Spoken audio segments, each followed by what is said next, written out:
Janet, I heard you gave birth yesterday. Bob told me. That's right, Susan. I'm sorry it took me so long to call. My water broke before my due date. I rushed to the hospital, and the birth was a bit of a mess. I don't mind that. I hear the baby is a girl. Yes, a girl. She's a healthy girl, just like Bob. Huh. How can you tell who she looks like? She's a newborn. Well, she really does look like him. Please, come and see her sometime. What? Who's going to see her? Oh no. Susan, aren't you happy about the birth of your grandchild? Because it's a girl, right? What's wrong with our baby being a girl? You're dumb, aren't you? Did you think I'd be unconditionally happy just because a grandchild was born? No, Janet, don't you have something to say to me? What is there to say? An apology. An apology. Huh? I'm sorry I gave birth to a girl. You should apologize to me, my husband and Bob. Why should I apologize? Boy or girl, they're your grandchildren. They're important members of your family. Family? Are you joking? What? I think you already know. The baby you've given birth to is our first grandchild. The first grandchild must be a boy. I've never heard that before. Listen, Janet. My family has been running a company for generations. The eldest son is supposed to take over. Bob is the eldest son. I need you, his wife, to give birth to a boy. But in this day and age, there are many female presidents. I don't think the eldest son has to be the president. Are you challenging your mother-in-law? I'm not trying to. Let me tell you clearly. You're an unfit wife if you can only give birth to a girl. When you're discharged from hospital, I want you to go back to your parents' house. Don't ever cross our household again. Huh? Does that mean I should divorce Bob? That's right. No matter how much you want it, isn't that terrible? Well, your most important role as a wife is to give birth to a boy. If you can't fulfill your duties as a wife, you'll have to divorce. You're being too extreme. Janet, look at reality. You'll be 40 soon. Maybe you think you can have a boy next time. Even if you start trying for a baby now, it's probably impossible to have a second child. That doesn't mean... Well, it's just after the birth. We can talk about divorce when you get out of the hospital. Please, don't go ahead with the conversation on your own. I don't think even Bob would agree to this. He said he doesn't mind whether it's a boy or a girl, as long as they're born safe. How can that be Bob's true feelings? He's a kind boy. He was just trying to be nice. I'm sure he really wanted a boy. He must be deeply disappointed that it was a girl who was born. No, Bob isn't like that. You don't know anything about Bob, do you? Huh? Bob has loved football since he was a kid. When he becomes a father, he dreams of playing football with his children. He once told me about it. I see. But girls can play football too, right? Don't come at me all the time. You really aren't very nice at all, are you? Huh? Actually, I've been looking for his next wife, anticipating this. What? The truth is, I was against you getting married to Bob. I wanted a younger, honest, and lovely wife for him. Bob married a woman 5 years older than him. Even so, since Bob insisted on marrying you, I allowed it. After all, an older wife is no good. She won't listen to her mother-in-law, and it's hard to get pregnant. And when she finally had a baby, it was a girl. I'm going to get rid of a cocky, useless wife like you. I'm going to find a girl who's younger than Bob and still capable of having children. That's something you decided on your own, isn't it? Well, I haven't told Bob yet. I'm sure he'll be happy. Bob would prefer a younger wife, of course. I don't think so. Oh, God. It's so annoying how you argue with me every time. Anyway, we don't want a wife in our family who can only give birth to a girl. You should know your place and let Bob go. I'm sorry. Can I be excused now? Huh? Talking to you is stressing me out and it's making my milk supply worse. Oh, God. That's a terrible thing to say. I can't believe you treat your mother-in-law like she's a bad person. That's why he shouldn't have married an older woman. I knew I had to get you and Bob to divorce right now. Janet, how are you feeling? How's the baby? I'm heading to the hospital as soon as I finish work today. Thanks, Bob. Me and the baby are fine, but... What's wrong? I got a text from Susan this morning. What could it be? Did she say something terrible to you? Yeah. What? I told her not to mess with you right after you gave birth. I thought I had warned her. I'm sorry for her always bothering you. What did she say this time? She told me to apologize. Huh? Why should you apologize? Because I gave birth to a girl instead of a boy, even though she's decided that her first grandchild will be a grandson, she said. No. I've never heard of a rule that says the first grandchild must be a boy. I can only give birth to a girl. I'm an unfit wife, so she also wants us to divorce. Divorce? You're the eldest son and will take over the company. She wants me to have a boy. She's looking for your next wife, too. What? What's that? She says it's better for you to have a younger wife. She said that Bob thinks so, too. Give me a break. I don't have the slightest intention of divorcing you. I don't even care about the gender of the baby. I see. Then I'm glad. Come on, there's no way I'm going to do what she wants.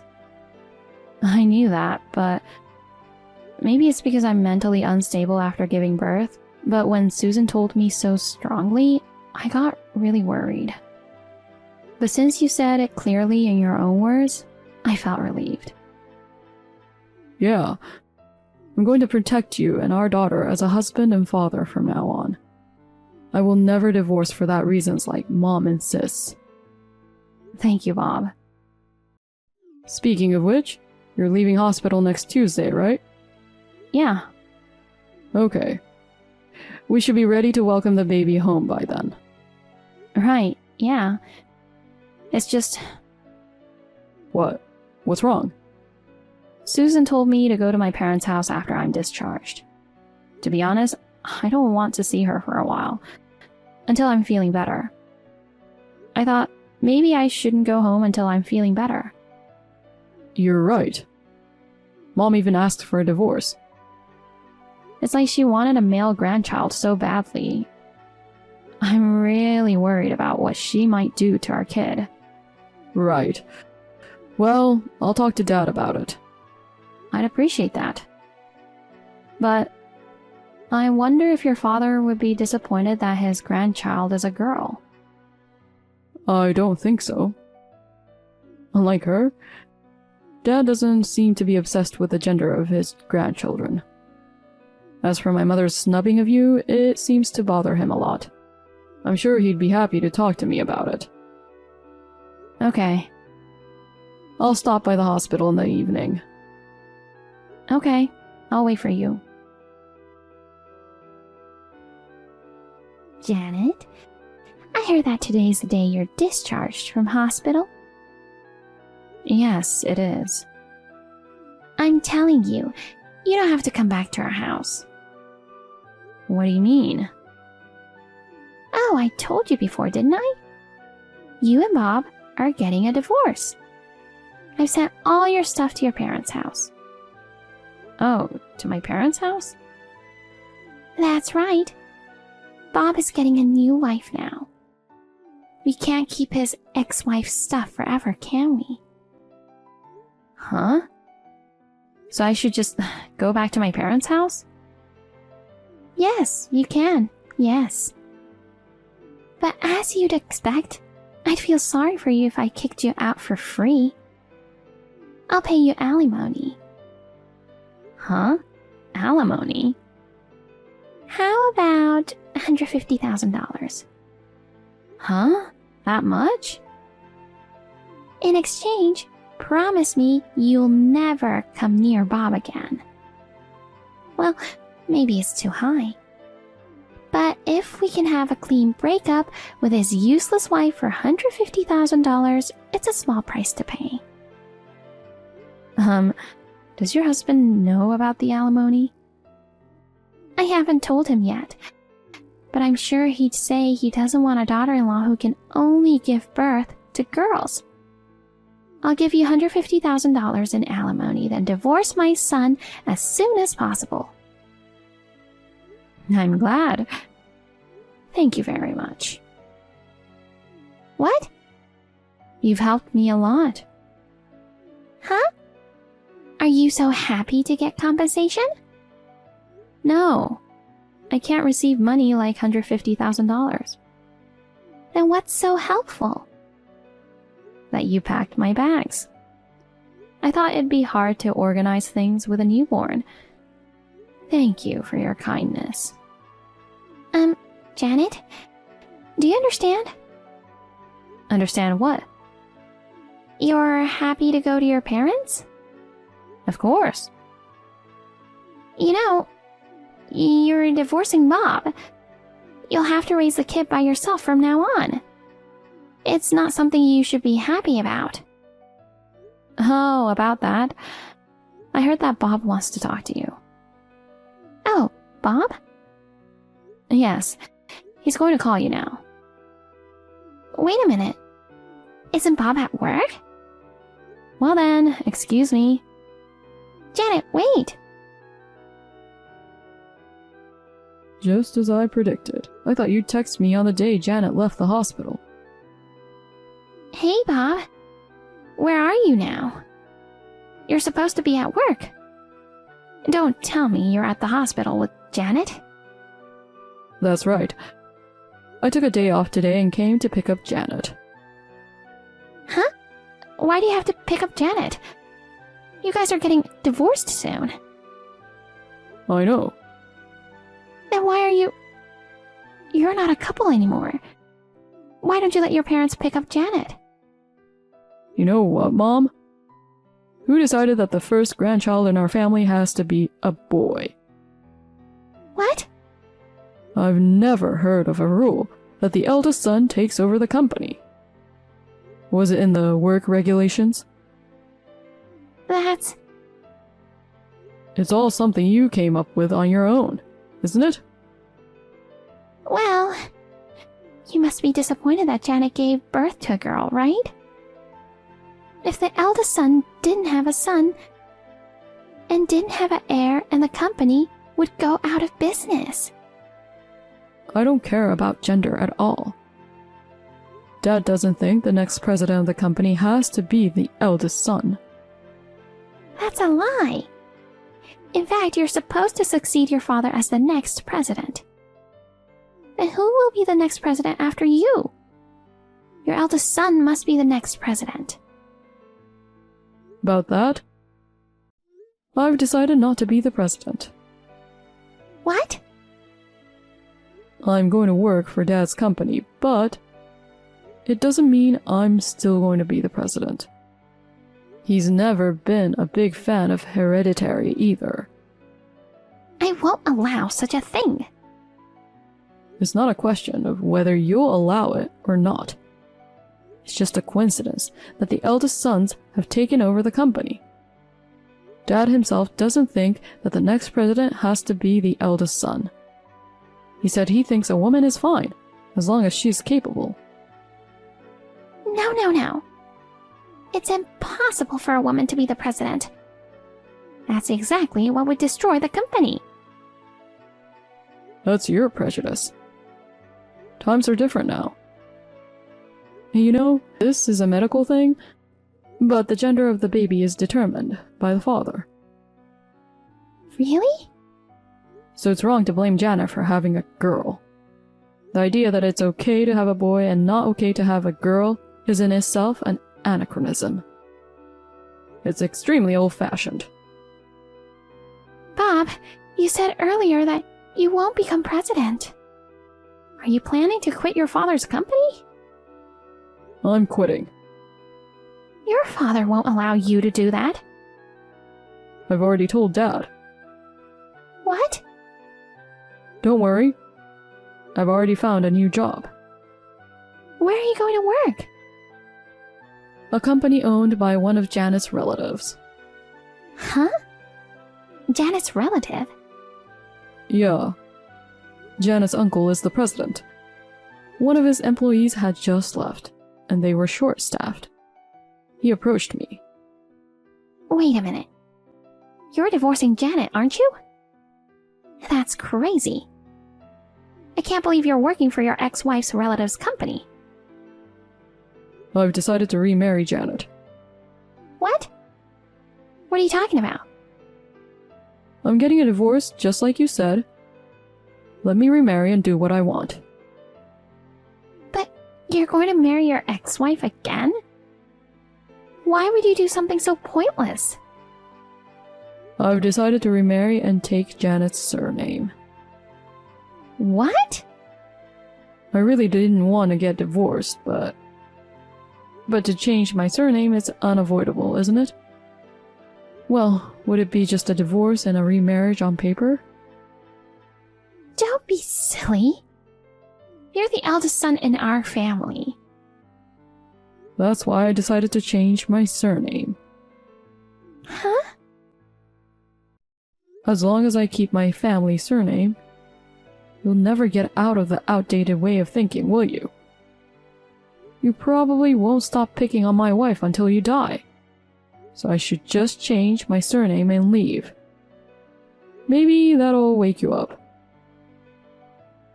Oh no, that's not good. Your new wife is coming to our house soon. You know what? That's just another thing you decided on your own, isn't it? Our neighbors are talking about you. You've been talking to every young woman you can find, asking them to marry me. But we're a famous family that's run a company for generations. If I asked them to marry you, of course everyone would be happy. Everyone is annoyed. What? Yesterday, when you were at home, we received a complaint. Your mother is pestering my daughter, she said. I know she's joking, but can't you do something about it? I apologized to her. I'm embarrassed. Please, don't bother everyone again. I see. I thought they were just being reserved. Well, I'm taking Janet and my little girl to the place we're moving to. Moving? I thought she was going back to her parents' house. She thought about going back to her hometown, but decided not to. Janet's mother works too, so she's busy. She'll just pick up her stuff, but she won't live with her parents. Then tell me where your new home is. I won't. Why not? It's my job to protect my wife and kids from danger. What's that? Are you saying I harmed Janet or my grandchild? You've been badgering Janet a lot in the past. Just to be safe, I'll keep her away from you. Why don't you let me see my grandchild at least once? How can you say that? When my daughter was born, you didn't come to see her because she's a girl. Wait, I don't want the $150,000 in alimony you said you'd pay Janet. what? You were going to borrow money to pay it without telling Dad, weren't you? Janet doesn't seem to have any intention of accepting it from the start either. Well then, goodbye. Bob, wait! I didn't have any contact with my mother-in-law after that. According to my husband, she divorced my father-in-law and now lives alone. My father-in-law had always had a problem with my mother-in-law's insane behavior. She tried to get Bob to divorce me because I gave birth to a girl. She also tried to get Bob to remarry with a neighbor's daughter without permission and did other crazy things. Finally, he gave up on her. Now, my mother-in-law has reflected on her own behavior, and she's trying to get my father-in-law to get back together with her. My father-in-law is very angry and has no intention of forgiving her. My mother-in-law will probably spend the rest of her life alone. My husband's brother, her second son, has also always avoided her and hasn't seen her in years. As for me, I live happily with my husband and my daughter. I'm having a hard time raising her because I'm a first-time mother. My father-in-law sometimes comes to visit me and takes care of her. I am very grateful for that.